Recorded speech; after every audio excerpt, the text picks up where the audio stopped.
Evening, everybody. Welcome to the first official episode of the breakdown of the 2024 year season. I'm not sure what to call it, but I'm excited to be back. We have got a lot to talk about tonight. There's no question about that. And we're going to get into it pretty much right away. But before we do, I just want to take a moment to say and acknowledge, before we went on our holiday break, we made some pretty big promises about holiday specials and all that kind of stuff. And I'm just going to own it right out of the gates. Technical difficulties got in the way. Life got in the way. We really wanted to do some things. We weren't able to execute on them. So we're sorry. There. Responsibilities discharged. Now, we have been off for the better part of a month. It's been delightful. We had some wonderful weather. We're getting back just in time for the cold weather here in delightful Calgary, Alberta. But we missed some things. There were a lot of things that happened. We're not going to cover all of them because nobody wants to be here till 3 o'clock in the morning, I'm pretty sure. But we are going to hit on some of the bigger things because there was so much fun that happened. I mean, we could easily spend probably a half hour, 45 minutes just talking about the whole Monique LaGrange debacle. She's the former Red Deer Catholic School Board trustee who got into hot water because of sharing, I'm not making this up, Nazi memes, and was removed. While we were off, she decided she was going to sue to get back on because who doesn't love their Nazi memes, I guess. We'll be following that. We'll probably do 45 minutes on it at another time, but we're not going to do that tonight. Tonight, we got some other things that we want to touch on first. And the first one, we're going to front load it a little bit because there was a press conference that happened on December 21st. And there's two moments in particular from this press conference that were important enough that we wanted to go back. They've been covered heavily, but we wanted to go back and we just wanted to touch on them because they are so significant. Tim Brooks, CTV. Further to that, for the Premier, there's an argument to be made here that public officials should be setting an example, right? So when it comes to these low immunization rates, do you think it's your duty to maybe set an example, maybe disclose your vaccination status and really encourage Albertans to really bump up that rate? No, I think that private medical decisions should be kept private. And I think this is the reason why we have doctors who are giving the advice. You heard Dr. Paul Park's advice, and it's why we're doing an advertising campaign. So I think that we're doing exactly what we've done in previous years, and we're going to continue doing that. So your advice from I think September has been, it's a personal conversation you have with your family doctor. We're here today talking about how 700,000 plus Albertans don't have that family doctor. So who should those people consult with when deciding whether to get that vaccine? I think Dr. Paul Park's made some good comments. We have information on our website. There are public health officials who are making public commentary. There's walk-in clinics. I think that there's lots of avenues for people to be able to get good medical advice. I don't think they go to politicians to get medical advice, and I'm certainly not going to give it. People don't go to politicians to get medical advice. People certainly don't, campaign on leadership races to get medical advice or provide medical advice. People certainly don't start $100,000 GoFundMes that they then donate the lion's share of money to the Justice Center for Constitutional Freedoms because they were trying to offer people medical advice. Don't go to Danielle Smith for medical leadership now, I guess. That whole press conference was a press conference that took place because the Alberta Medical Association and the president of the Alberta Medical Association, Dr. Paul Parks, was there to talk about the fact that the provincial government was going to be providing an additional $200 million to support primary care, to support people being able to better access family physicians. But the press conference took quite a bit of a turn, and it took a turn for really two major reasons. The first one was Danielle Smith refusing as leader of the province to provide leadership. But the second one was because of a news story that broke right before that press conference that had to do with the fact that the government of Alberta, with its breaking up of HS and bringing more things into the portfolio of government as opposed to the arm's length thing, because people shouldn't go to politicians for leadership on health-related issues, but the government needs more control of health-related issues and taking it away from the medical experts. Boy, this gets confusing fast. But news broke that the government had actually said to the Alberta Health campaign for immunization. It's a program that runs every year. It says to people, hey, you know what? Vaccines are safe. They're a really good way to protect yourself from serious outcomes from the myriad of viruses out there that are absolutely wreaking havoc on the healthcare system right now. You should go and get vaccinated. That's what the campaign's all about. But the government reached in and said, okay, how about you didn't use the word COVID in your vaccination campaign? And this story broke, and that took over the press conference. But the real moment where the press conference took a fascinating turn was when the question came up about the low immunization numbers. Now, again, it's important to highlight that this press conference was there to talk about this $200 million for primary care. That's the reason why Dr. Paul Parks was there. But as much as Danielle Smith abdicated any kind of leadership on the question of should people get vaccinated, Dr. Paul Parks absolutely did not. Fact is that Alberta has its lowest flu vaccination numbers this year in over a decade, and I'm curious, what you think the reason behind that is, and if you think it's a problem. Is it concerning? So I'll start by saying it's absolutely a problem and a concern. So I'm a physician. Vaccines work. They really, truly work. I want to put this in perspective out there that what we need is more Albertans being vaccinated because it works and it helps to protect those people, but it helps to protect the system. I'll give some examples. We're seeing 2-year-olds out there now that are getting influenza and having encephalitis, which is an infection of the brain that may actually be life-threatening. And if they survive, they may never be normal again. We're seeing adults that are going to maybe need heart transplants from influenza because they've done so much damage to their heart. I want to just say, I'm not a politician, I'm a physician. So if Albertans can get their vaccine, there's two pieces. It'll protect them. But our system right now, our hospitals are overflowing with sick people with all respiratory viruses, but influenza is one of the highest right now. So I just want to use this opportunity to urge Albertans and all Canadians. I don't want to debate which province has better influenza or immunization rates. I would just love to urge everybody to go out there, and I'll just say, I got it, my family got it. It's protecting you, but it's also protecting other people that are going to get sick and protecting our healthcare system so we can take care of people. So I just strongly urge and use this opportunity that we just need more vaccination for sure. Brilliant. Now, as a lot of people pointed out, and we did a couple of edits that you can see on our social media if you're so inclined, the body language that was going on in that clip, particularly from the Premier of Alberta, was a cornucopia of tension.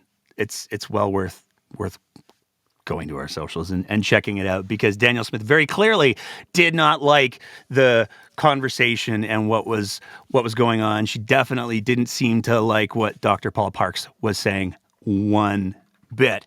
But it's important to realize that what he's saying about the healthcare system is very, very much accurate. There's a news story that dropped on January 5th. We don't have a graphic for it, but news story dropped on January 5th coming out of Red Deer by the Red Deer Advocate.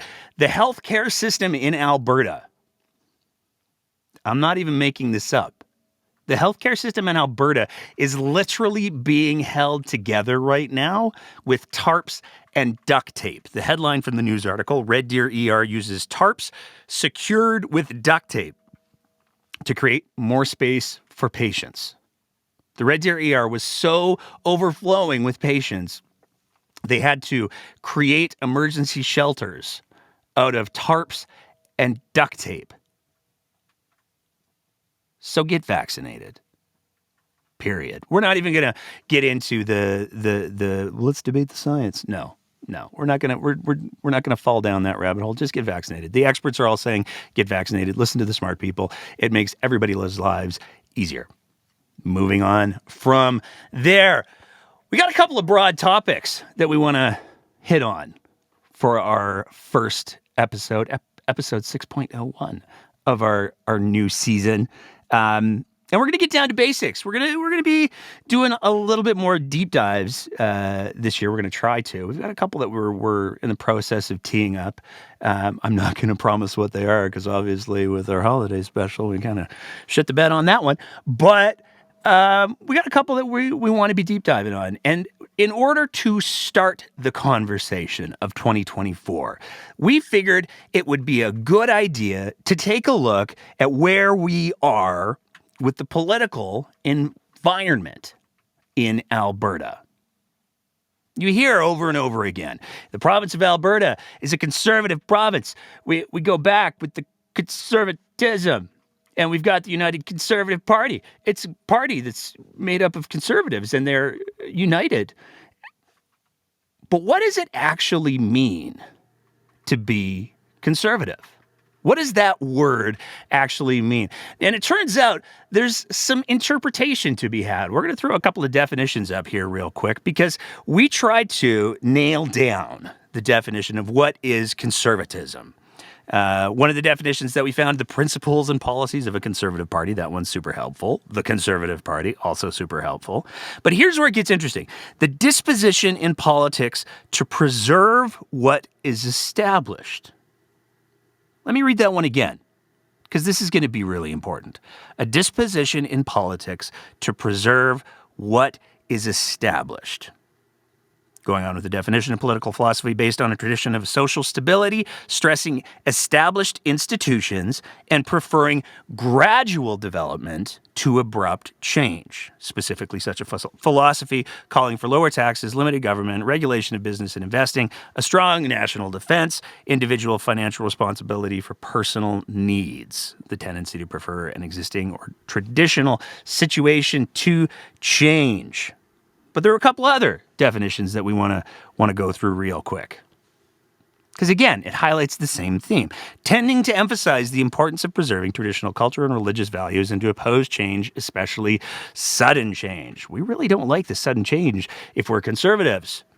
And our last definition, this one's straight from Wikipedia. Conservatism is a cultural, social, and political philosophy that seeks to promote and preserve traditional institutions, customs, and values.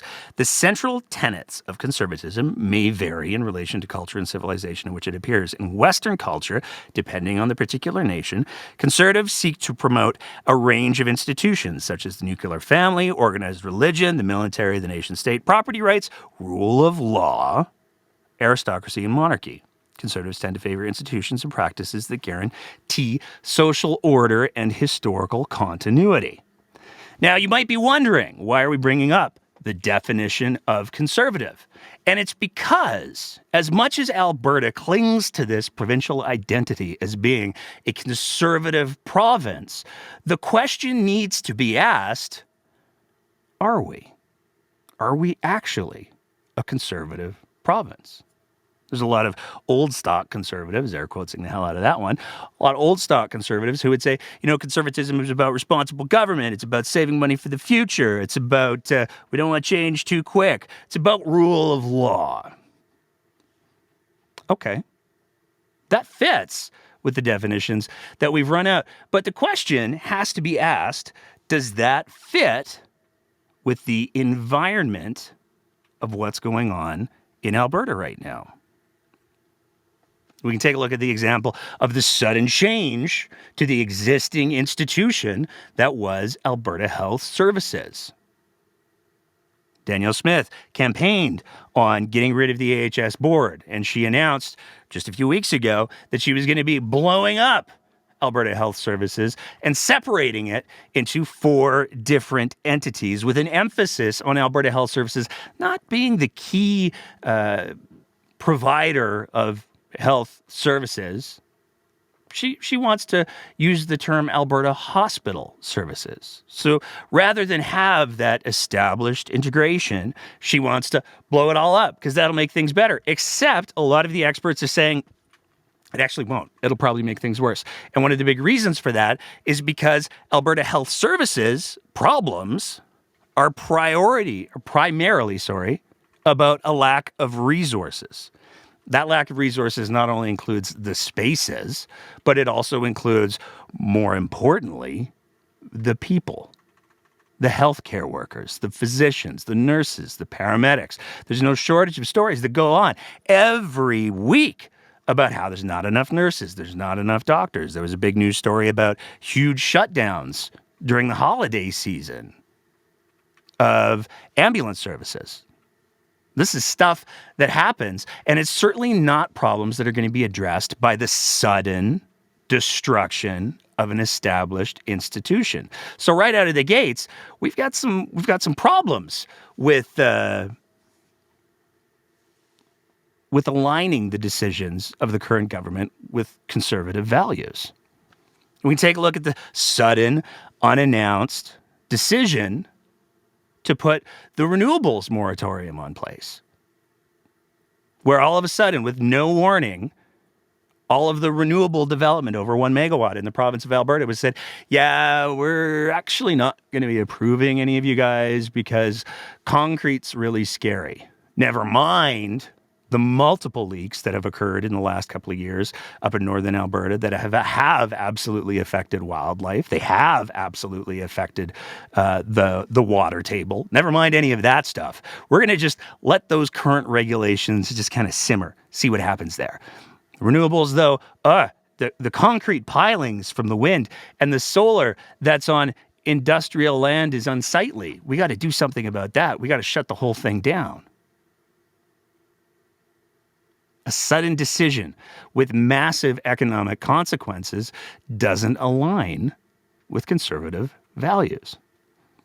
We could talk about the questions of honesty, where Danielle Smith campaigned on absolutely not, nobody's going to touch your pension during the election.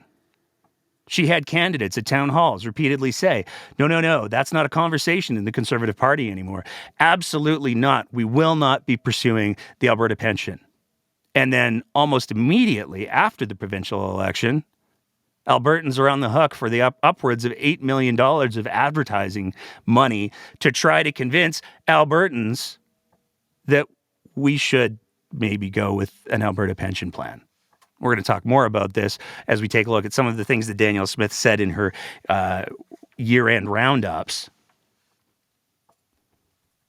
But going back on your promises, arguably misleading people about your intentions doesn't seem like a something that's very in line with conservative policies. It doesn't seem like it's very in line with conservative ideology. Let's talk about rule of law for a second.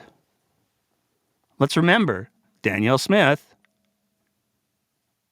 was found by the Ethics Commissioner to have violated the Conflict of Interest Act because she took a phone call from a religious extremist that she never should have taken, that was apparently off the record.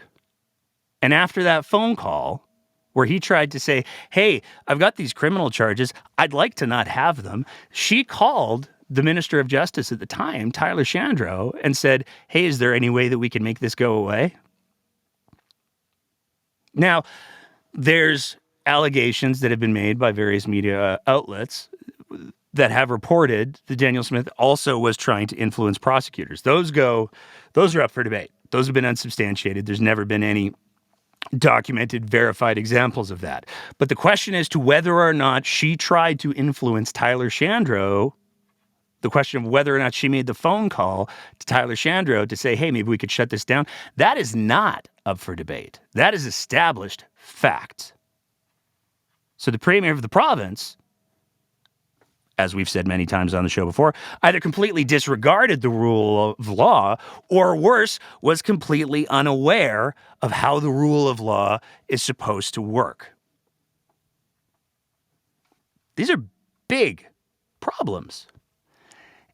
And it seems to make the case a little bit that maybe Danielle Smith and the current version of the UCP aren't actually a conservative party. But let's let's not speculate too hard until we've allowed Danielle Smith to speak for herself a little bit, because she did multiple year-end interviews where some of the questions were asked in regards to some of these issues that we've just talked about here. Now, there's some people who have said, but the follow-ups weren't great, and there's arguments to be made. One of the things that people need to realize, particularly when you're dealing with interviews with high-level politicians, is very often you get a very small window of time. We've experienced this when we've interviewed politicians ourselves, when we've interviewed some of the leaders of the political parties in the province of Alberta. You get X amount of time, and that's what you get, and that's it.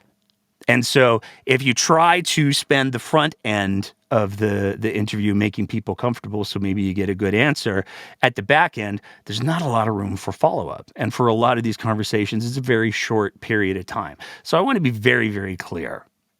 Would it be great if we had an unlimited amount of time to hold politicians' feet to the fire for these questions? 100% it would be. Would it be great if politicians didn't require that sort of pursuit in order to get them to answer questions honestly and tell the truth and not lie? That would be great too. But that's not what happens. This clip from Danielle Smith was released by CTV Calgary on December 24th, and the question of pensions came up. Did not campaign on leaving the Canada Pension Plan. In fact, on May 24th, you said, quote, no one is touching anyone's pension. But your government has launched a panel to explore an Alberta pension plan. So 94,000 Albertans completed that online survey. 76,000 Albertans participated in the telephone town halls. Less than 40% of Albertans are saying they want to leave the CPP. And that also matches some Angus Reid polling. So why keep pursuing this if so many Albertans are already telling you they're not interested in this? I think it was important for Albertans to understand. We overpay into Canada Pension. We always have. Those overpayments go into investments that have grown to a point where we are now entitled to $334 billion in that pension fund based on the formula in the Act. That's a massive amount of overcontribution. It means that we would be able to pay our seniors more money, and we would be able to reduce contributions for those who are paying in.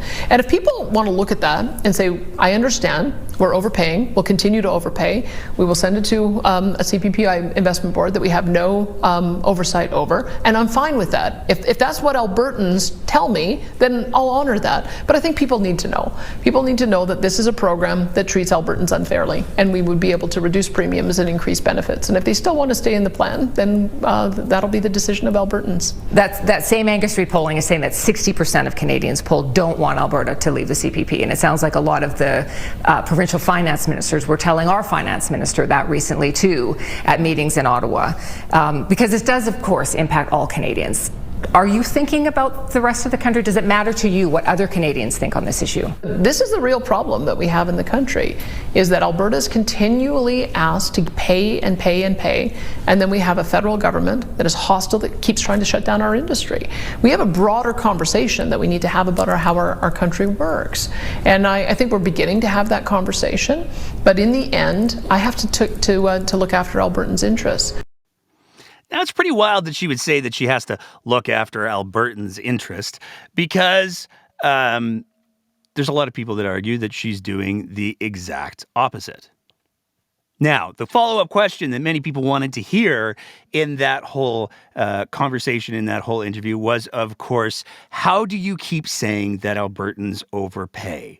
Because the way that Danielle Smith justifies it is she says, well, we contribute X amount of dollars to the fund every year, but we don't get back the same amount every year.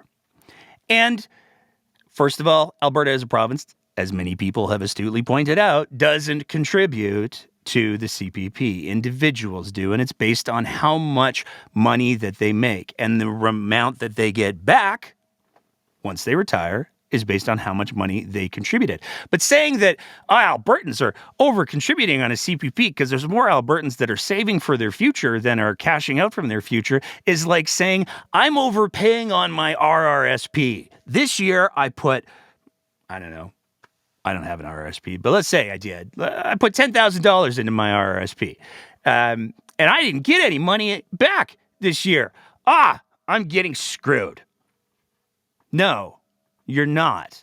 You're saving for your future, which is the premise of what a CPP is.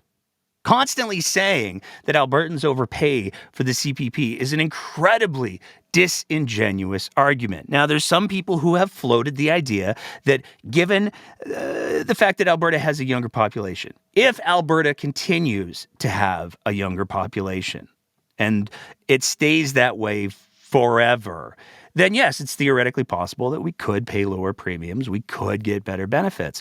But that's based on a really big maybe. And it's a maybe for which there are no guarantees. It's also been well established that the amount of money that the LifeWorks report, whatever iteration of it is, many people have said is grossly overestimating the amount of money that Albertans could actually get. And in fact, Danielle Smith even said over the last couple of weeks, it's probably going to have to go to court anyways because, the feds are going to come up with a different number and we're going to have our number and we're going to have to get the courts to rule on it. So even Danielle Smith recognizes that her number is isolated. It's based on an absolute best case scenario for the province of Alberta, and it's not likely to happen.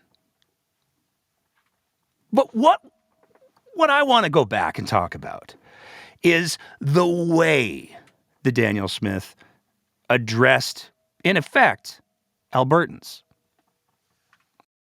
Want to look at that and say, I understand we're overpaying, we'll continue to overpay, we will send it to a CPPI investment board that we have no oversight over, and I'm fine with that. If that's what Albertans tell me, then I'll honor that. But I think people need to know. People need to know that this is a program that treats Albertans unfairly, and we would be able to reduce premiums and increase benefits. And if they still want to stay in the plan, then that'll be the decision of Albertans.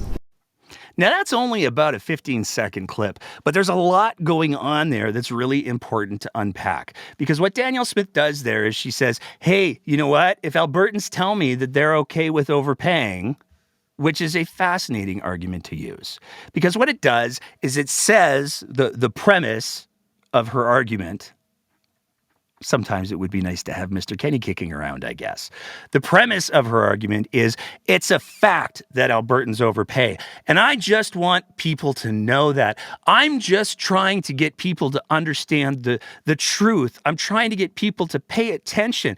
And if people are okay with getting taken advantage of, well, there's nothing that I can do. It's an incredibly disingenuous argument.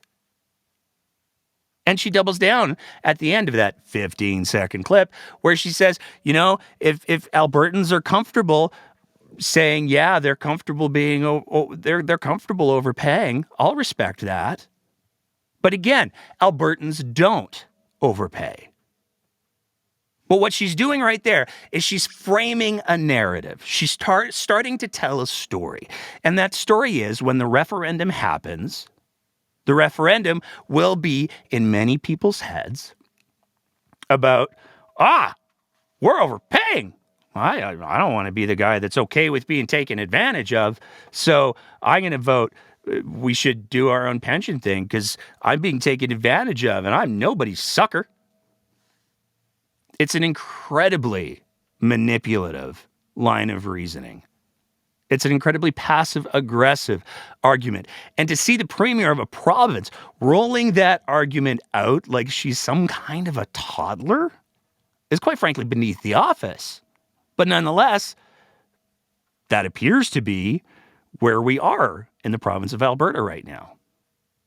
Now, there were other questions that came up in other interviews. Global News also did a year-end interview with her, and the question of the arena deal came up. So many Alberta families are hurting. Your government is contributing $300 million to a new arena for the Flames, not directly for the arena, as you've said, but the infrastructure and roads that make an arena possible. This is something you said for years government shouldn't be involved in, and yet just before the election, this announcement comes out. So how do you explain that to voters outside of Calgary that are also going to be paying for this, or in a place like Edmonton who didn't get that deal for Rogers Place? Well, I always supported a Calgary arena. I should just correct you on that. The government spending on a for-profit I always venture. said that we needed to do whatever we could. And again, this is where we have Danielle Smith, the Premier of Alberta, just lying. And I can say that without any fear of getting in any kind of trouble because she's literally on video in the legislature and also on Hansard saying exactly the opposite. Do not share the government's enthusiasm for other corporate welfare grants, whether it's through the Alberta Livestock and Food Agency, whether it's through the BRIC program, whether it's through any number of other initiatives. Wouldn't support giving funding, direct or otherwise, to arenas for taxpayers to pay for. That was Danielle Smith in 2012 when she was leader of the Wild Rose opposition. And you really can't mistake the fact that she said we wouldn't support subsidizing billionaires with taxpayers' money to pay for arenas in any fashion. That's just the reality. So as much as Danielle Smith wants to try to rewrite history with her words and say, oh, no, I've always been a big supporter of the arena deal ever since I was hired by the Alberta Enterprise Group to be the president, and that group happens to have heavy membership from the people who benefit directly by this deal. I've always said arenas are super cool. We should have more of them, and the government would support it. But she's lying because she didn't always say that. And this is another thing that's important to take into context when we're talking about the question of, does Alberta have a conservative government? There's a lot of people who would say Danielle Smith back then was a conservative, more conservative than the PCs. But so far, at half hour into the show, we've already established that the current United Conservative Party doesn't adhere to what are traditional conservative values, doesn't adhere to not making sudden changes, doesn't adhere to protecting established organizations and established infrastructure, doesn't adhere to the rule of law, certainly doesn't adhere to honesty. That's the conservative government that we have in Alberta so far, but we're only halfway through the stuff that we have for you tonight. We got more because those weren't the only year-end conversations that Danielle Smith had this year. She also had a very special episode of the Alberta Update. Now, it's important to talk about the Alberta Update for a sec because a lot of people saw clips and they didn't understand what was going on. And that's fair because despite the fact that Alberta Update is a government of Alberta, taxpayer funded, usually comes out every 2 weeks, program, I guess. A lot of people didn't know that, but that's what it is. It's been going on for months and months, basically since Danielle Smith became premier. She launched this program, and this program has had Danielle Smith on many times. Usually she's the headliner at the top of the show, and then they have a couple of ministers on who try to fumble their way through an interview, and that's the program. Well, we got a very special, on January 4th, Alberta Update, a conversation with Premier Danielle Smith.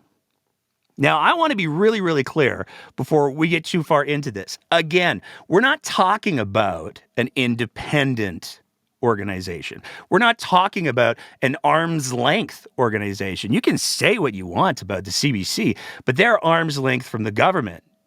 Justin Trudeau for sure funds it, but he can't make a phone call and say, I'd love for you to do an in-depth story about cheese.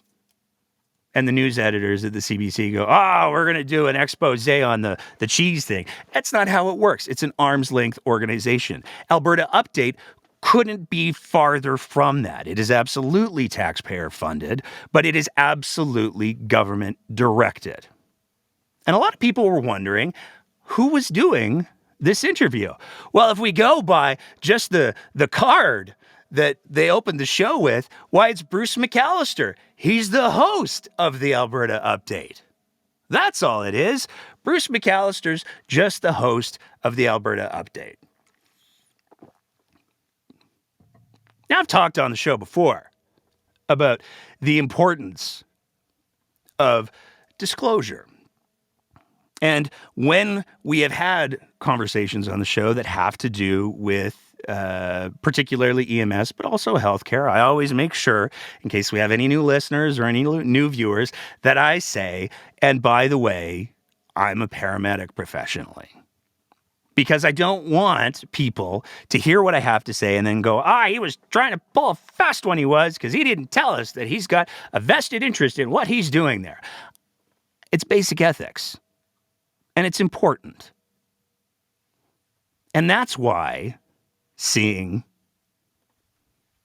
Mr. Bruce McAllister, host of the Alberta Update, so comfortable with the Premier of Alberta. Look at how comfortable they are. They're sitting back. He's sitting back. He's got his socks. I want to be really clear. I don't care about his socks. But for the amount of time that conservatives in this province and across the country spend lighting their hair on fire over the Prime Minister's socks for Mr. Bruce McAllister to go on the show with those socks, either he's trolling, which is kind of gross given what I'm about to say, or can we just stop talking about people's socks like we have much bigger issues that we need to address here? Now, what is it that Mr. Bruce McAllister, who is, again, just the host of the Alberta Update, that's all. What is it that Mr. Bruce McAllister probably didn't front load on his program that he probably should have for anybody who's not super up on the current state of politics in the province of Alberta or the historic state of politics in the province of Alberta? What is it he should have said? Well, he could have said that he's a former Wildrose MLA. And that he worked with Danielle Smith when she was leader of the Wildrose. He could have said that. He could have said, we got us a little bit of a previous relationship here. Or he could have said, and we also have a current relationship because you're literally my boss. Bruce McAllister is quite literally the executive director for the Premier of Alberta's Southern Alberta office. He runs Danielle Smith's Southern Alberta office.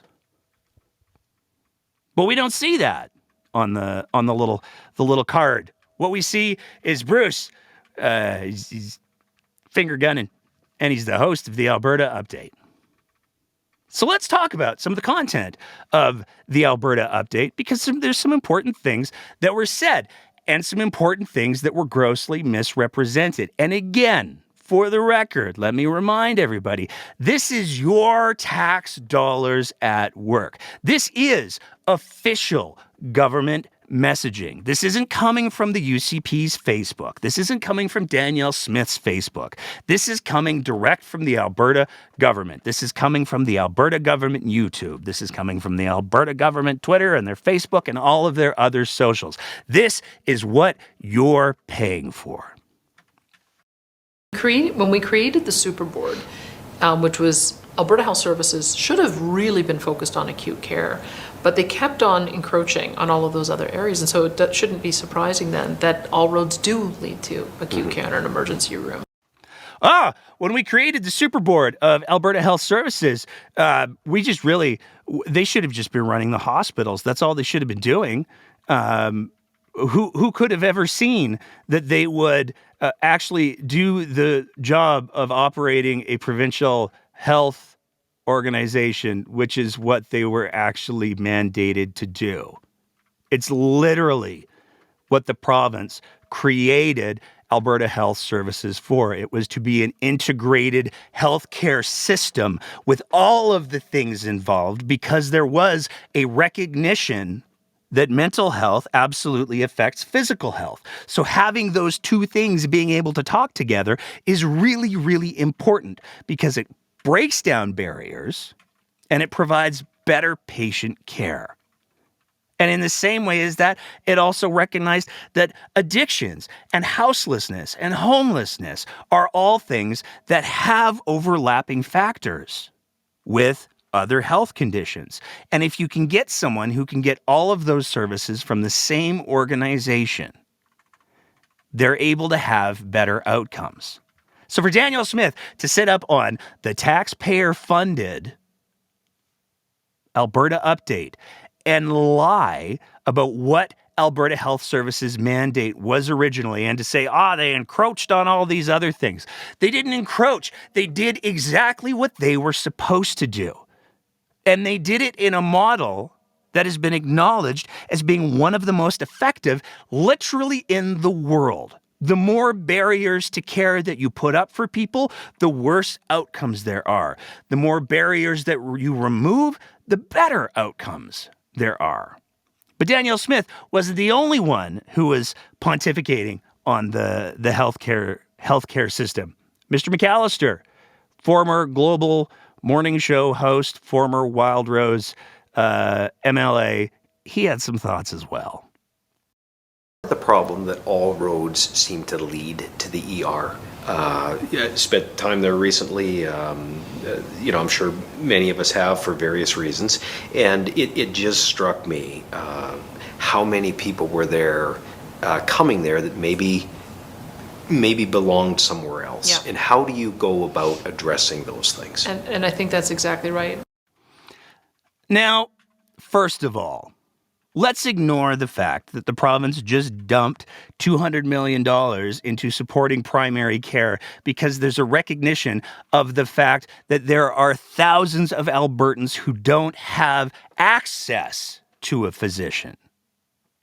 And their only way to get care is to either go to a walk-in clinic, which may be closed during the hours that they need care, or to go to an urgent care facility or an emergency room. Let's just set that aside. That should be, to most people, a self-evident truth. If we're not supposed to be looking to not physicians and not nurse practitioners and not paramedics and not nurses for health advice, as Danielle Smith said on the 21st, you should listen to medical experts. It's fascinating that Danielle Smith and Bruce McAllister would feel entirely comfortable sitting on their taxpayer-funded Alberta update and say, well, to my completely untrained medical eye, I felt like there were maybe some people there who didn't need to be there. From what I observed, without any understanding of pathology or trauma or underlying medical conditions or medication complications or medical presentations in general, with my absolutely no knowledge of any of those things, I just felt there were people there who shouldn't be. Is an incredibly bold statement. And it further highlights the fact that, again, we have the Premier of the province who said, absolutely, you're right, contradicting herself. Don't talk to me about medical issues. I don't want to give medical interpretations or medical advice unless I'm punching down on people who are experiencing crisis, in which case, then I'm totally up for it. But of course, there's more that they talked about when it came to the question of healthcare. Key, because if you don't have a family doctor and you need, whether it's a refill prescription on sleeping pills, as one dad told me about for his autistic son who couldn't sleep for 9 hours, or if it's because you can't get pain medication, as it happened last fall, and your child has a fever, all roads are going to lead to the emergency room. But if you have a family doctor who's able to respond to you quickly, then that allows for another level of care. Which is just the fact that Danielle Smith would try to say, you know what, if we had more family doctors, then people would have been able to access the pain medication that they needed for fever. Let's remember that Danielle Smith spent, by many estimations, at least $100 million of taxpayers' money on product, the vast majority of which Albertans have not received, will never receive, and quite frankly don't need, because she decided to buy off-brand medication and import it from Turkey from a company that was owned by Dr. Oz's mom. If people had a family doctor, somehow that wouldn't have happened. Again, most family clinics aren't open at night. And if you take a look at when most kids are accessing emergency care because of fevers. It's at night. So as much as it's a nice idea to say, oh, if they had family doctors, they wouldn't have had to go to the emergency room, it's simply not true because those family doctor clinics probably aren't open. That's the bottom line. And to try to say in any way that having more family doctors would have somehow prevented the global supply chain issues that caused that brief shortage of children's pain and fever medication, it's a lie. It was a global supply chain issue. Having a family doctor, we had family doctors in the province of Alberta. Family doctors didn't have some sort of magical supply that they were able to pull out of a striped hat and say, ha, I know that you can't get any at Shoppers, but I'm a family doctor. Here's some children's Tylenol. Didn't work that way. It's just more, I'm telling you sad stories so you feel emotionally invested in what's going on because, the dad needed the prescription. And the parents needed the pain meds and it couldn't happen. And now I'm going to insert the thing that I want to change to try to make some kind of correlation to justify it.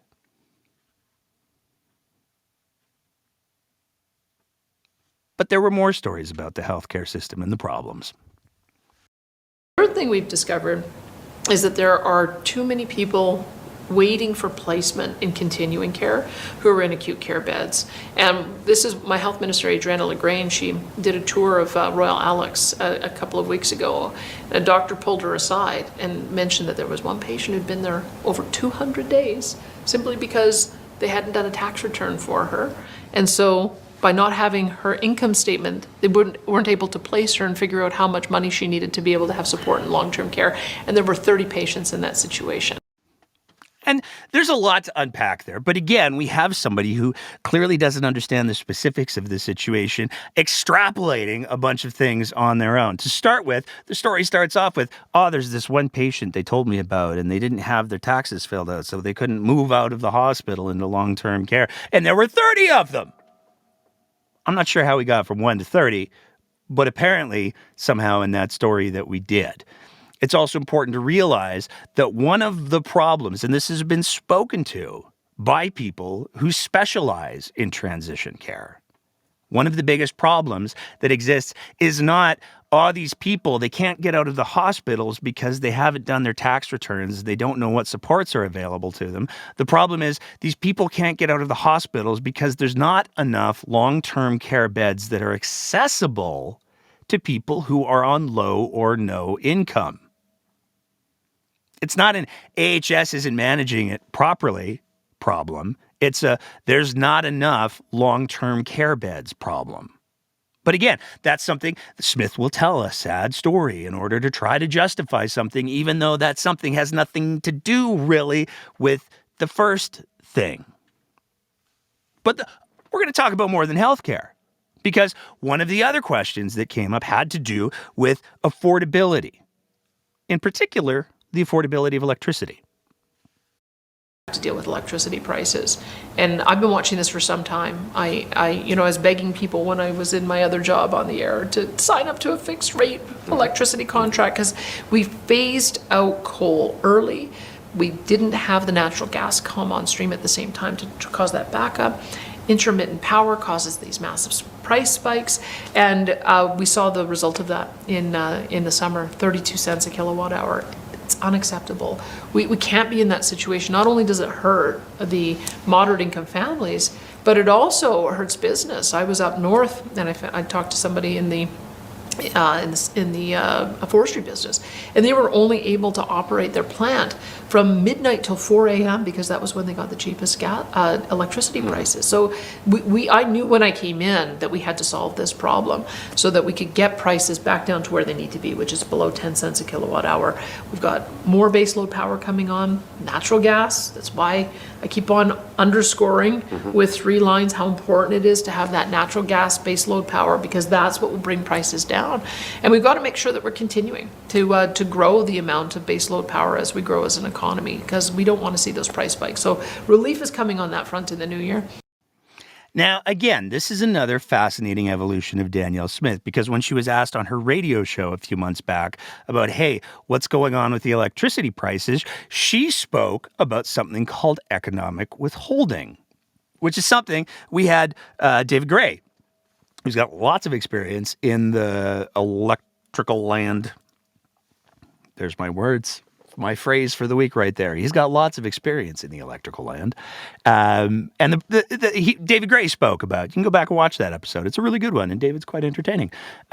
But the basic principle of economic withholding, and I'm speaking, it's way more complex, but the basic principle is when you have a limited number of power generating companies, they're able to say, hey, you know what? How about if we just didn't generate this much power? How about if we withheld some of the power generation capability that we have, and then prices go up, and then we make a lot of money? That would be super dope, right? Danielle Smith on her radio show, Your Province, Your Premier, acknowledged that the primary driver of the problem of electricity prices is economic withholding. And she did a fairly nuanced explanation of it. She seemed to grasp the concept of economic withholding is causing prices to go up, and it's probably not great for taxpayers. It's probably not for the average electricity buyer. She's abandoned that entirely, and instead is now saying, it's because we need more natural gas generation, and it's those darn intermittents. Intermittence means what? Oh, right, renewable power. So her entire position on the problem of electricity prices has now moved away from the actual problem and is now hanging out on the idea of, it's the renewables and we need more natural gas power, which is simply not the case. Because as long as a market system exists, as long as the market environment exists that allows companies to practice economic withholding, people who are buying electricity, people who are struggling with affordability, people who are trying to make ends meet are going to end up paying more. They're just going to end up getting screwed. This is something that Danielle Smith could fix very, very easily. But instead, she's going to politicize the issue to try to make radical changes to how the power grid works, to try to push apparently renewables out of the marketplace. Which again, isn't a very conservative value. She also talked about this clip I just can't even with, talking about how Justin Trudeau and the federal Liberals are introducing emissions caps because emissions are problematic. She said he shouldn't do that. And her justification for why there shouldn't be emissions caps was profoundly circular. Do is have a dual approach, that we know that every person on the planet deserves to have access to the same level of prosperity and quality of life that we do, and so much of that is hinged on having an available supply of energy and an available supply of food. Energy security, food security are foundational, and we have the ability to provide both of those things. So we need to have a dual track. How do we make sure that we're exporting enough clean energy, and in my view, that's natural gas, as well as enough food so that we can feed the planet and reduce poverty, as well as finding a way to reduce our emissions. It's about reducing emissions. So we shouldn't reduce emissions, Justin Trudeau, but we should reduce emissions. Also, Alberta, as a province, we can provide enough energy for the entire world, and we can also provide enough food for the entire world, as long as you ignore the fact that the province of Alberta is currently heading into what many people are speculating is going to be one of the worst droughts and therefore worst agricultural yield seasons that we've seen in a good long while. We can just talk in these hyperbolic aspirational terms that are completely divorced from reality because we need to reduce emissions. But don't ask us to reduce emissions. It's absolutely wild. And again, it's how Danielle Smith likes to present things. I'm going to speak in positive terms about all of the good things that could happen. And then before that, I'm going to say bad things about people. That's what she does. She attacks Stephen Guilbeault. She attacks Justin Trudeau. She attacks anybody she views as an opponent. And then she comes up with her picture-perfect solution, like spending $100 million on children's Tylenol that we don't need. And that's just going to waste. But let's go back to rule of law. as we head into the last little section of our speech on conservatism, our presentation on conservatism. Because guess what, progressives? You got about 5 minutes. We're coming for you too. Going back to rule of law, Daniel Smith had some thoughts about those pesky courts that keep upholding the law and the charter. Having a battle with the courts, I think we have to acknowledge that the courts have made a number of decisions that have made law enforcement a lot more difficult. Bail system with the feds, is that what you're referring to? Bail system with the feds is one. Not allowing our officers to remove encampments, number two. And then this decision that just came out in Vancouver, which has said that it's against charter rights to stop somebody from doing drugs, even in areas like playgrounds and parks. So that creates a challenging environment for law enforcement. Now, she's misrepresenting the decision that came out of the Vancouver area. We're not going to spend a whole lot of time on that because it's a whole legal thing, but she's grossly misrepresenting it. But what she's saying there is, things would be so much easier if we just didn't have to follow the law and the charter, which is a fascinating argument for somebody who's allegedly leading a conservative party to make, but it's also particularly fascinating for Daniel Smith, who through the entirety of the pandemic, up till this point, apparently, was nothing but a champion of the charter. And she regularly talked about how strongly she believed in the charter and the Constitution, unless apparently it gets in her way. And then it's to be discarded. And, the courts are just the worst because they keep upholding people's charter rights. They keep upholding the law. Again, looking at our definition of conservatism that we launched earlier, any of the four, it doesn't align with what conservatism is. Which brings us to the pension piece. Because again, here we have Bruce McAllister, host of the Alberta Update and direct report employee of Danielle Smith and former co-worker with the Wild Rose, offering some of his opinions in a completely journalistically integrity-y kind of way. Most people understand that Alberta over-contributes in general. More money goes to Ottawa that comes back, but there's an uncertainty from people about, I would never want to lose my pension. I feel like it's safe. Why do you feel it's important to continue to gather feedback and to pursue this option? Well, one thing I would say is that under the legislation, you cannot have your own separate provincial plan unless you provide equivalent benefits to the CPP.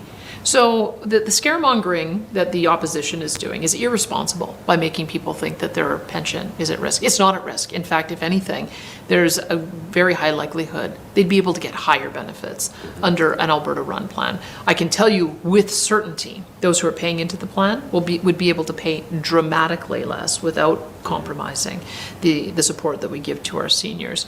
Our calculation was that we're entitled to, because of our overpayments, and when you overpay and then it gets invested year after year, you're entitled to that growth as well.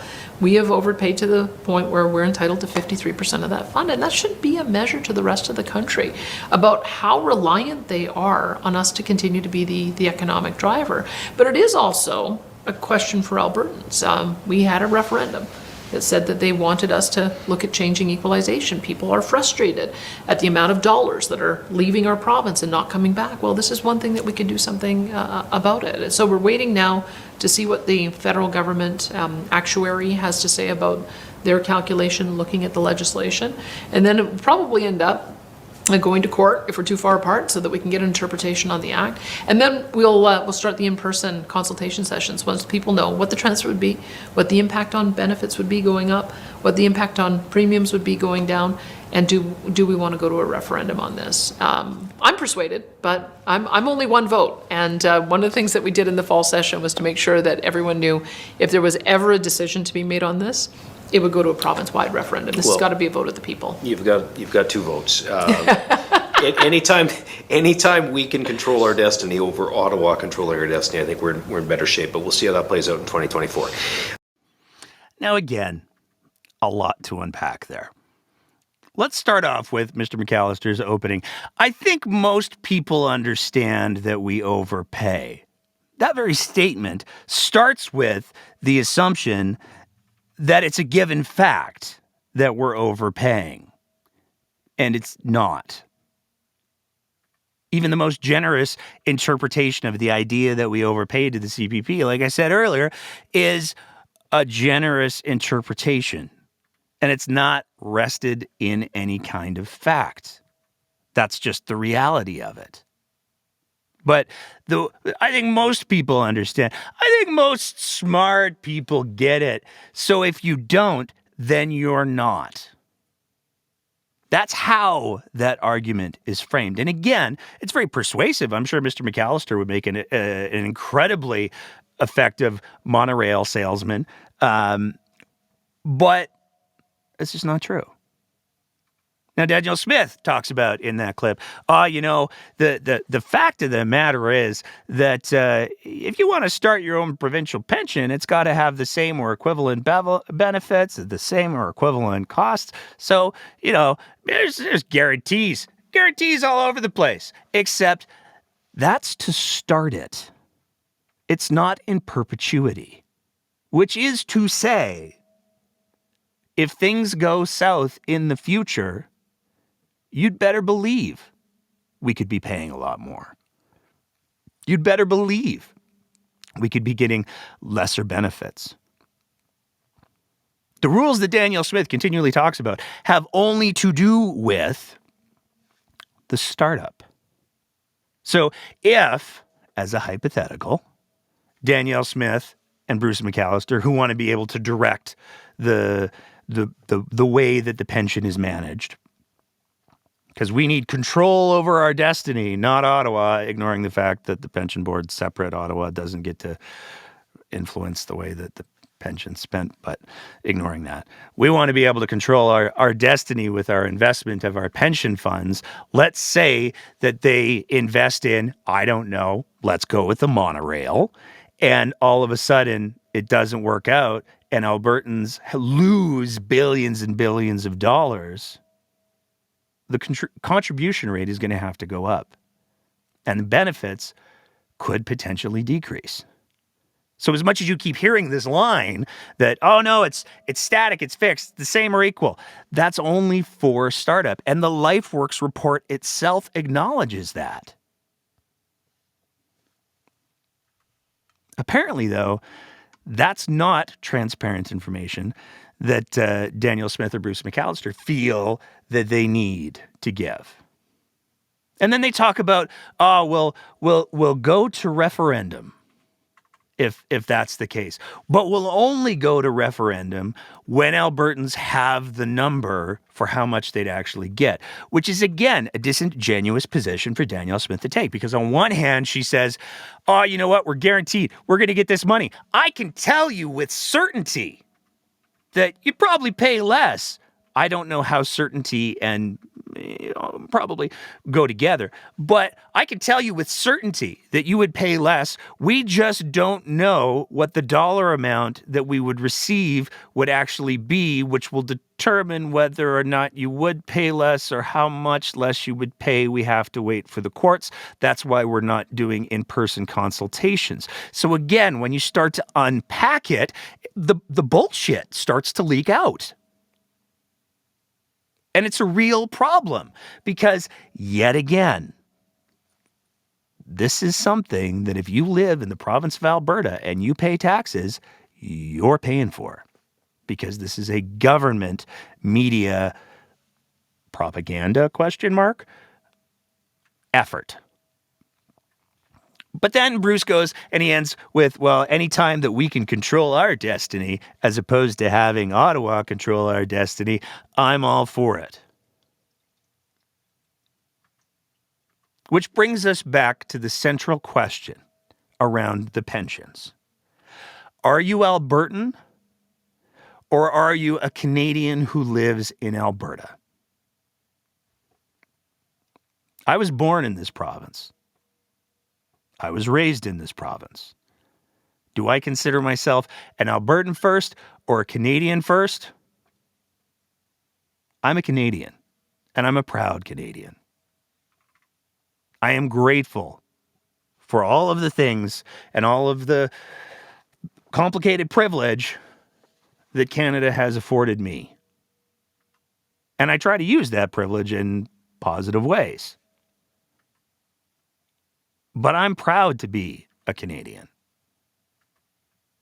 And I will always be a Canadian first. And this infantile temper tantrum that some people continue to throw about Alberta, we're just not being given, I don't know, the number one status in Confederation. I don't know why we would even have that. I don't know why any province needs to have that. But again, it's all about punching down when it's convenient and ignoring those basic conservative principles that we talked about at the beginning when they become inconvenient. But like we said, we're sharing it around. Everybody's getting some tonight. Because we're not just defining or exploring. We're no authority to define anything. We're not just exploring the definitions of conservatism. We are also absolutely exploring what is a progressive.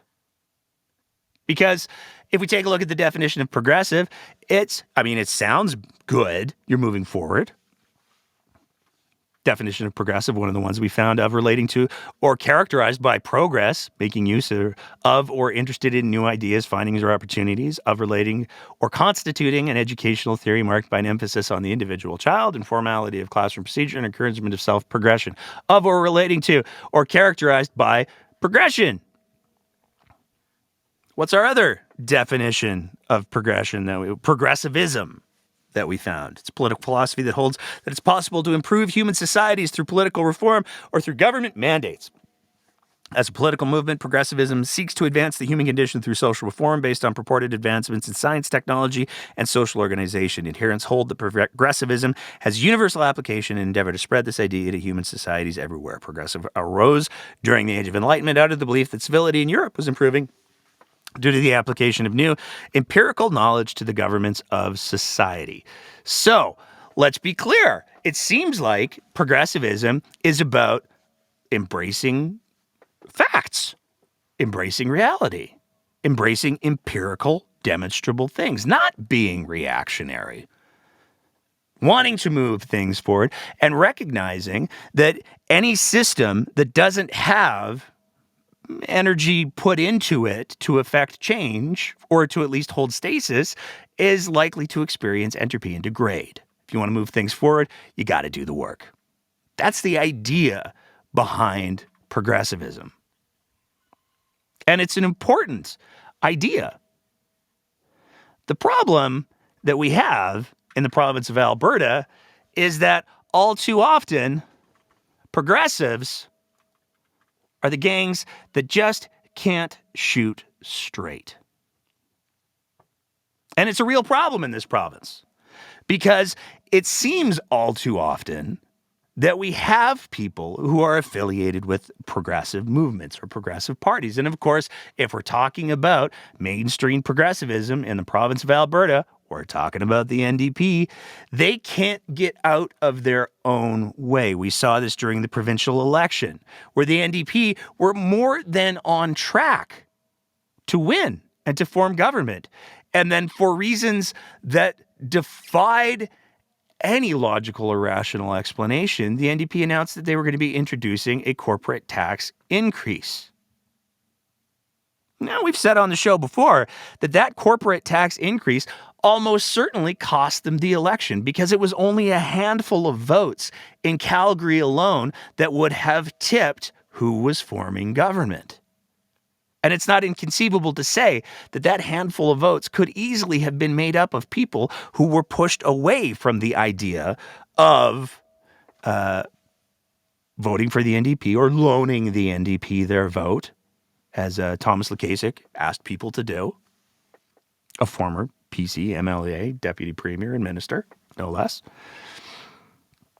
It's conceivable that corporate tax increase alienated enough people that it cost them the election.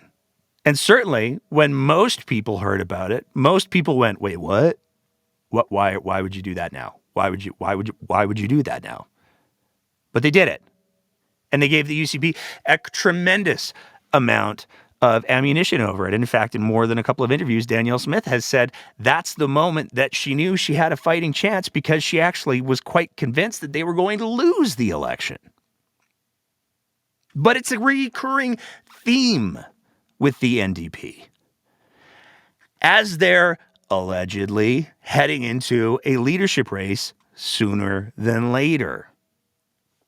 And we got a really mind-boggling example of that not too long ago. Because at the end of the legislative session, there were the bills that passed, but there were also some orders in council that passed.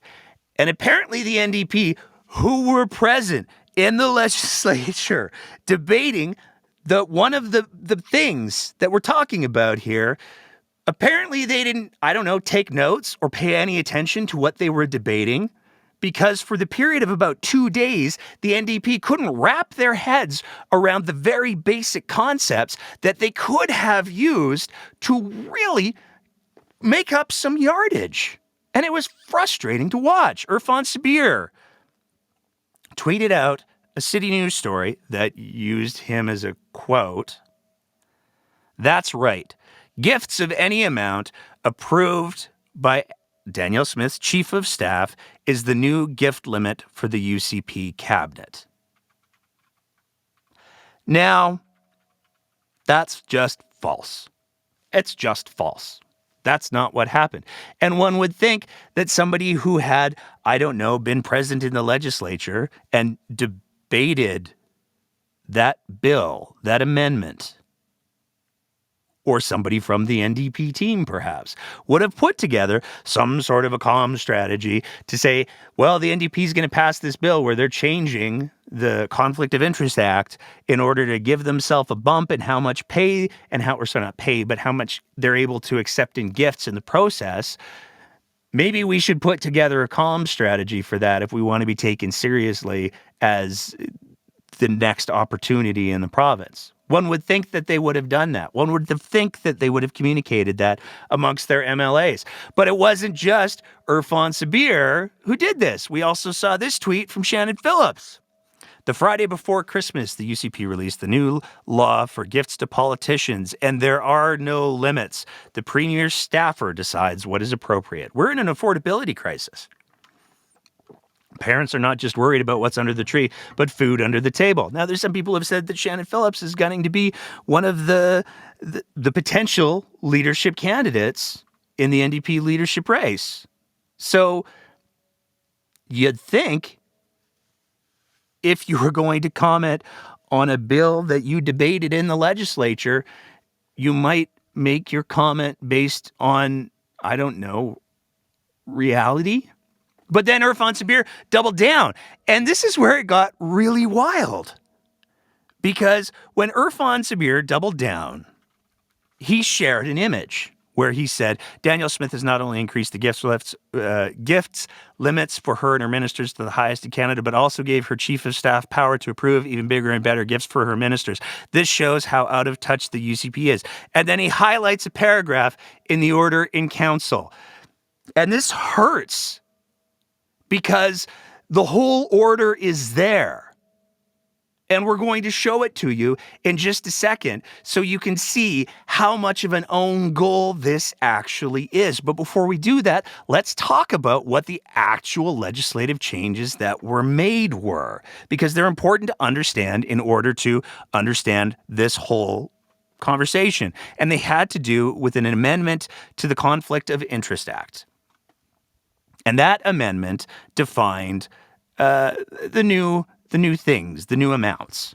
So to start with, for fees, non-monetary gifts, and non-monetary benefits, they're now saying that MLAs and ministers can receive $500 worth of stuff in a go. But there's more. Because one of the things that we heard Danielle Smith, when she went to Ryan Jesperson, complained about at length was, you know what? It's just so lame that I can't go to hockey shows and stuff without having to report it to the ethics commissioner. It's a pain. So they made some changes to tickets. For the purposes of the Act, a member may accept a waiver of the attendance fee and payment of reimbursement or reasonable travel expenses if the value of the waiver, payment, or reimbursement is $250 or less. So if it's $250, they can just take it and go, la, la, la, I documented it. If it's greater than $250 or but equal or less than $1,000, if the member records the information in accordance with the rules, then they're good. If it's greater than $1,000, they got to record the information and report the information to the ethics commissioner. But it's also important to realize that this is cumulative for the purposes of determining the value in subsections 1 and 2, the total value of all tickets, invitations, waivers, payments, and reimbursements accepted from the same source must be aggregated in respect of each event, conference, or meeting. So it adds up. Must be considered separately for the member and each individual on whose behalf the tickets, invitations, waivers, payments, or reimbursements are accepted. And this is where the NDP could have made some real ground, because they also changed the rules for family. And what they changed those rules to is where things potentially could get really interesting. Because according to the new rules, the member's spouse, or adult interdependent partner or minor child may accept a ticket or invitation to an event if the value of, and then it's pretty much the same rules as for the MLAs. So it's not just MLAs who got the bump in regards to accommodations and tickets, it's their family as well. Now that's the legislation. And to be crystal clear, that's the legislation that was debated in the legislature, that every single NDP MLA should have been aware of. And inexplicably, somehow, it appears Irfan Sabir and Shannon Phillips and a bunch of the other NDP MLAs who retweeted and amplified this demonstrably false information somehow didn't know. But where it gets really painful, where it really hurts, is when we talk about the order in council. Because the order in council is where we start to talk about the staff changes. This is where we start to talk about the graphic that Irfan Sabir actually shared. Irfan Sabir, by the way, who is reportedly a lawyer. Here's the order in council. This is the non-highlighted version of the graphic that Irfan Sabir changed. Lieutenant Governor and Council amends order in council, and substituting the following. Acceptance of fees, gifts, or other benefits. Subject to Clause B, members of the Premier's and Minister's staff shall not accept from any individual, organization, or corporation fees or gifts or other benefits that are corrected directly or indirectly with the performance of their duties. Members of the Premier and Minister's staff may accept a fee, gift, or other benefit as an incident in protocol or the social obligations that normally accompany employment with the Office of the Premier or the Office of a Cabinet Minister if the value of the fee, gift, benefit does not exceed $500. So if they're doing things and stuff with the minister, then they can accept up to $500. If it's more than $500, a ticket or an invitation to an event or conference that is directly, if it's more than $500, members of the Premier, Minister, staff may accept a fee, gift, or other benefit referred to, or a ticket or invitation referred to that exceeds $500 in value after receiving the approval of the Premier's Chief of Staff. So, to be crystal clear, what we're talking about here with the order in council is a change to the rules for staff. And it's the chief of staff who gets to decide whether or not staff get to attend these events that may be worth more than the $500 value. I don't know, like a trip to perhaps Dubai. It's the chief of staff who decides whether or not it's relevant for those staff to go and accept those benefits, but they have to be directly correlated with the benefits that the minister would get. The minister's doing the job. The MLA's doing the job. The staff's there to approach them. Now, Irfan Sabir doubled down even after that and tried to say, so you see how it is. What this means is they'll be able to funnel all of the gifts through their staff. And again, no, they won't, because if the MLA receives a gift from their staff, they're still receiving a gift. That tweet's been deleted. Most of these tweets have been deleted, which is great because it's false information. It's inaccurate, misleading information. But it's also entirely preventable. And it's only one example of many where, in the interest of scoring political points, instead of, I don't know, what's the word I'm looking for here, actually making progress, the NDP can't get out of their own way. And they make preventable, arguably amateurish mistakes that stop them from picking up yardage. There was no correction issued. There was no apology issued. There was just the quiet deletion of a couple of tweets and a couple of snarky tweets saying, they can still funnel it through the staff. No, they can't, because the staff would still be providing the minister or the MLA with a gift. And it should not take the host of a podcast to explain this to the NDP when they are wanting to form government. It shouldn't take the host of a podcast to have to draw this out and clarify it to aspiring leadership candidates. It just shouldn't. But this is what happened while we were on break. And where it gets to be really unfortunate is that if the NDP can't effectively look at the changes to the legislation that, again, they debated in the legislature and say, hey, you know what? You guys are increasing the amount of gifts.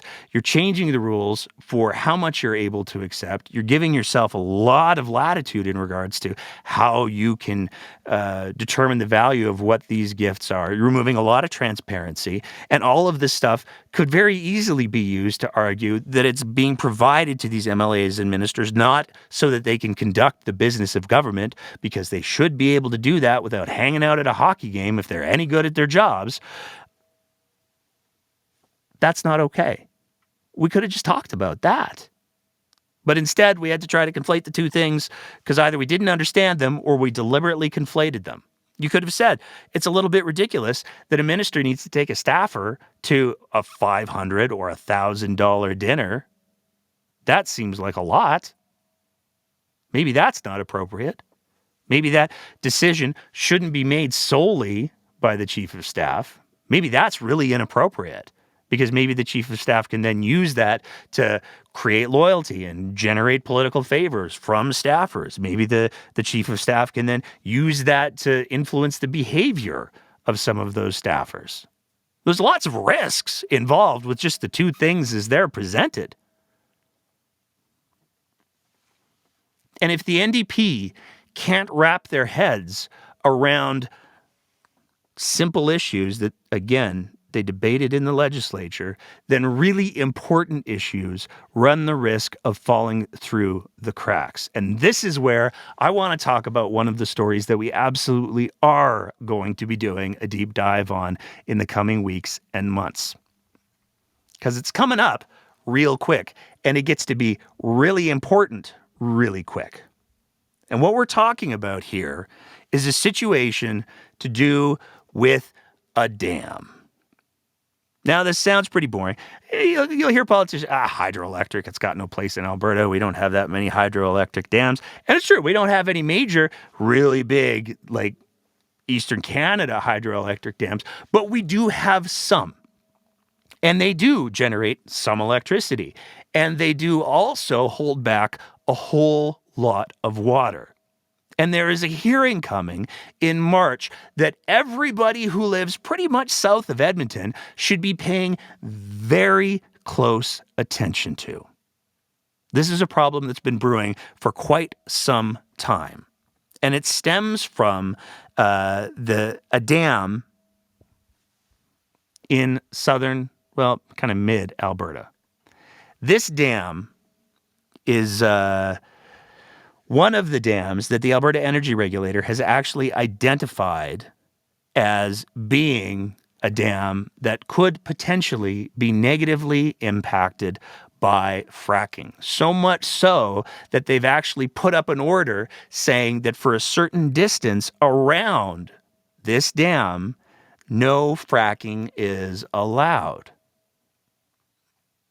If this dam was to be damaged in any way, particularly in a catastrophic way, perhaps say by an earthquake, then it could have catastrophic effects for everything downstream. And this is where the conversation gets really nuanced and really complex really quickly. Because there are, in fact, multiple organizations that are trying to get into fracking within that bubble zone that's supposed to protect the dam. It's also really important to realize that when we're talking about fracking, what we're talking about is the process that's used to get oil out of the ground pretty much anywhere in Alberta that's not the oil sands. It's a process that's used to pump water and sand and stuff. I'm oversimplifying before everybody gets up in the mentions. It's a process that's used to push all of that stuff in to break the ground apart to be able to get the oil and gas. And one of the things that has been definitively established that the Alberta Energy Regulator even acknowledges is that there is a causative effect in certain areas between fracking and earthquakes.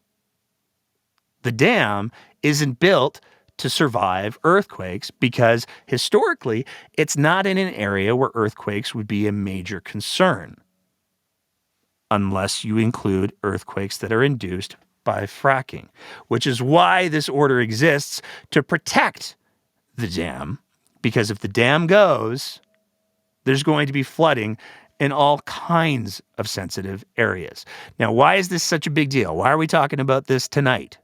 Because it's really complex and we're trying to get you ready for it, quite frankly. But there is a hearing that's coming up that's going to be really, really important. And this hearing has to do with the fact that Ridgeback Resources, Saturn Oil and Gas, and Westbrick Energy want to drill, they want to do fracking within that exclusion zone. And there's a bunch of parties that have said, well, that's not great. In particular, on October 31st, 2023, Ochese First Nation filed a notice of question of constitutional law. And what that has to do with is apparently it seems, from what we've been able to gather so far, there was no consultation done in regards to the potential negative impacts that this dam being damaged by fracking and causing flooding could have on the Ochese Nation, as well as everybody else downstream. There's been no consultation done. There hasn't been any conversations about, okay, so hey, if we were to allow these 510 wells to go in here and they did cause a catastrophic earthquake and it did end up flooding the better half of southern Alberta, how would you feel about that? Would you have any concerns? Farmers, ranchers, anybody who likes clean drinking water. Would you have any thoughts on that? None of that work was apparently done. We're going to be doing a deep dive over this over the next couple of months because the next hearing is being done on March 8th, scheduled at least, on March 18th, 2024. This is an issue that is a huge issue because not only does it speak to the potential environmental damage that could go on if this fracking is allowed and if the dam does experience catastrophic failure, but it also has to do with a much larger conversation around the fact that when we're talking about drilling in Alberta, we're talking about fracking. And in certain areas in Alberta, that causes earthquakes. Red Deer experienced an earthquake that the Alberta Energy Regulator has straight up said was caused by fracking. So this isn't speculative. This isn't, I heard on the internet. This is something that a government regulatory body has said, oh yeah, no, it can happen. And there have been, to what we can see, no major consultations that have been done with everybody that would be affected if this dam failed. And that's a really big problem. Because when you think about the fact that Danielle Smith put a moratorium on renewables that wouldn't, flood the province and destroy hunting and fishing grounds and have catastrophic effects on pretty much everything downstream, she put a moratorium on renewable development. But the hearing for these wells, these new drilling wells, comes up March 18th, 2024. So we're going to be watching this very closely. We're going to do a whole deep dive episode on it because it's critically important and it needs to be something that people pay more attention to. And that is the end. First of all, before we end up, I just want to say, why is it always in this province? Why does it seem like it's always the First Nations folks, the Métis folks, who have to say, hey, you're screwing with the environment in a catastrophic way, maybe don't?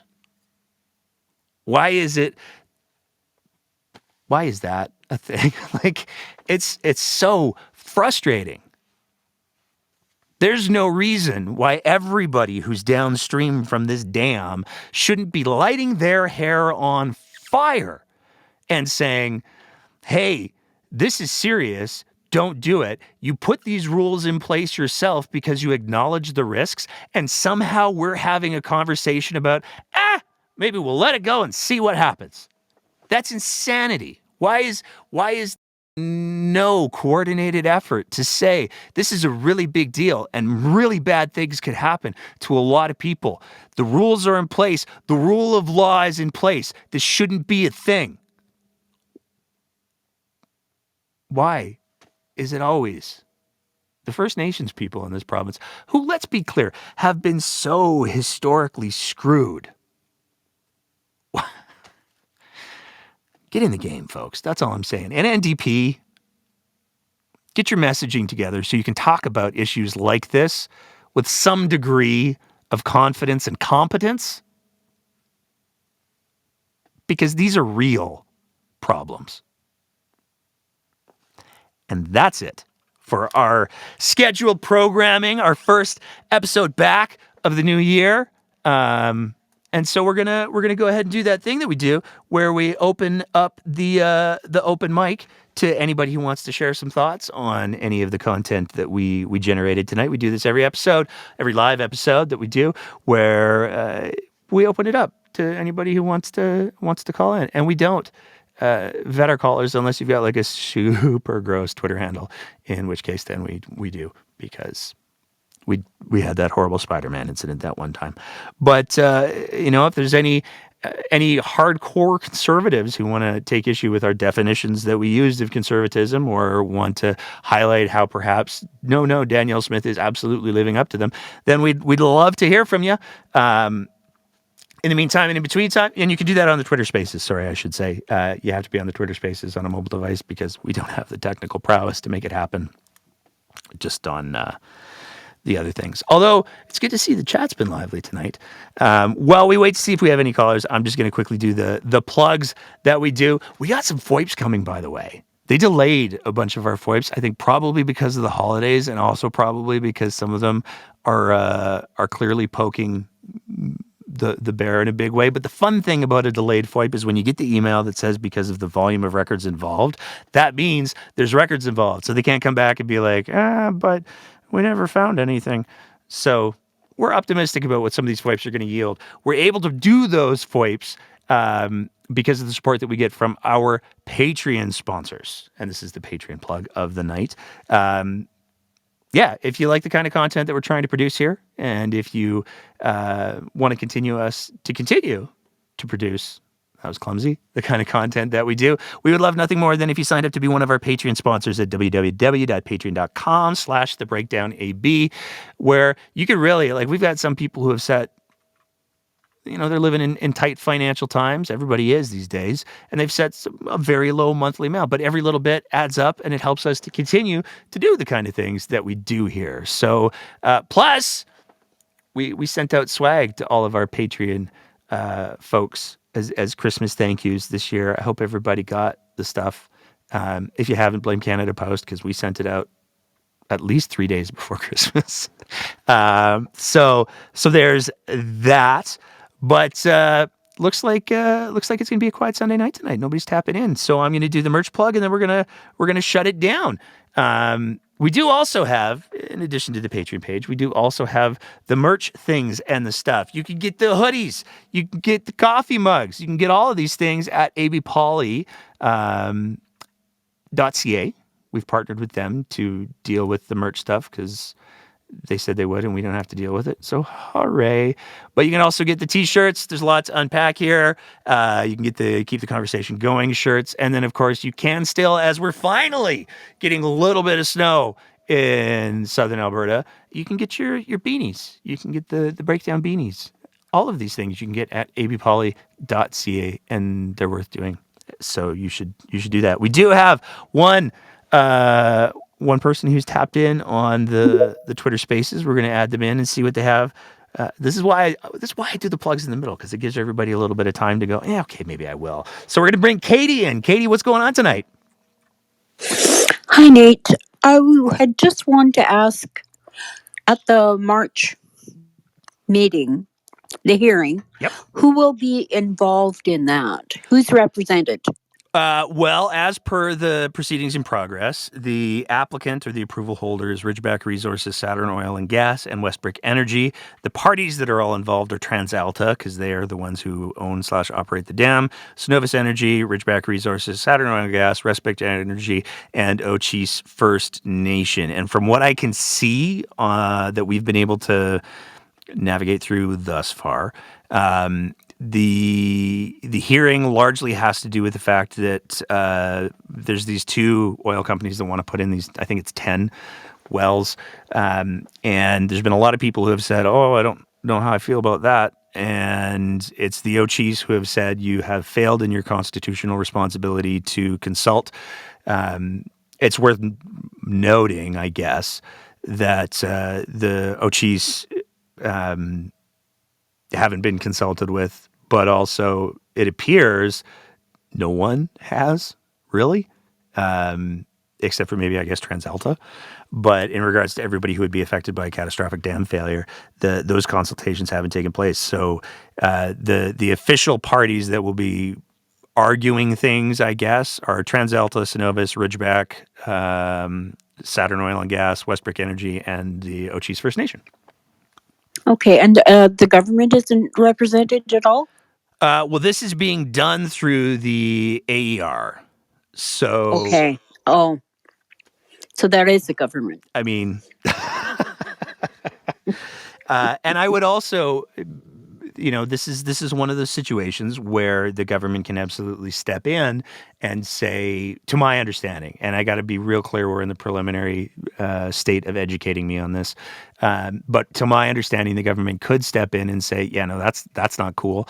But the problem is if the government steps in and says, yeah, that's not cool, that it's not cool because fracking can potentially cause earthquakes. And if we acknowledge publicly that fracking can potentially cause earthquakes, then we have to go, oh yeah, and we're drilling wells everywhere. So cross your fingers, everybody. Wow. Yeah, okay. the implications Thanks, Nate. of this are Thanks pretty for big. that info. Yeah, Appreciate no it. No worries at all. And we're going to post all this on a thread tomorrow as well. So Great. Thank you very much. no problem. Have a good night. You have a good night as well. And I think that's it. Katie's the only one. Thanks, Katie. So we're gonna wrap it up. Start the new year. We're gonna continue to try to do our acerbic commentary. We're gonna continue to be very active on the Twitter Spaces. We're gonna continue to try to do quality satire, and we're gonna continue to do our best to in the ways that we can hold the powers that be to some form of account. But I want to start the new year off by making it very, very, very clear. It is not enough to simply listen to the show and maybe learn something or not. There's lots of really good sources to learn things from. It's important to hold people to account, and it's also important to hold your own team to account. We get labeled, because the UCP overreach and behave so gross so much of the time, we get accused of being the team NDP. And we have said it before, and we're going to start the new year by saying it loud and clear. We are not on anyone's team. If you behave less than what we feel in our own self-appointed mandate is less than Albertans deserve, then we're going to say things about you. And if you conflate two totally different pieces of law and you screw it up and you don't take ownership and nobody else deletes the things that they said when they're all part of the same political party, we're going to have to come for you too a little bit. So our mandate at the show has always been to try to get people engaged, to try to get people paying attention to things, and to try to hold people to account. We're going to continue to try to do that. We can do that. But you can all do that too. Write letters to your MLAs. Write letters to your political parties if you're members of a political party, and say, hey, if you're a card-carrying NDP person, there's nothing preventing you from writing to your constituency association and your MLA if you have one, or the party, and saying, hey, you guys shit the bed on that whole piece in regards to the gifts. Please do better, because we've got an election coming up in like 3 years. So get it together, please. And then offer to chip in and help. And if you're a member of the UCP and you listen to this podcast, first of all, wow, good for you. Thank you for that. But if you're a member of the UCP and you're taking a look at those conservative values, you're taking a look at what those conservative values are defined as, and you see a disconnect between how your conservative party is behaving and those stated values, you can do all the same things. You can get involved. You can join your constituency association.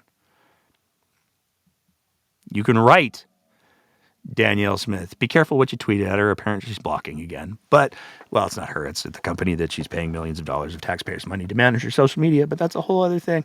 You can go back and watch that episode. Anyways, that's it for us for tonight. Welcome to the new year. We're going to have a lot of fun this year. So take care of yourselves. And as always, keep the conversation going.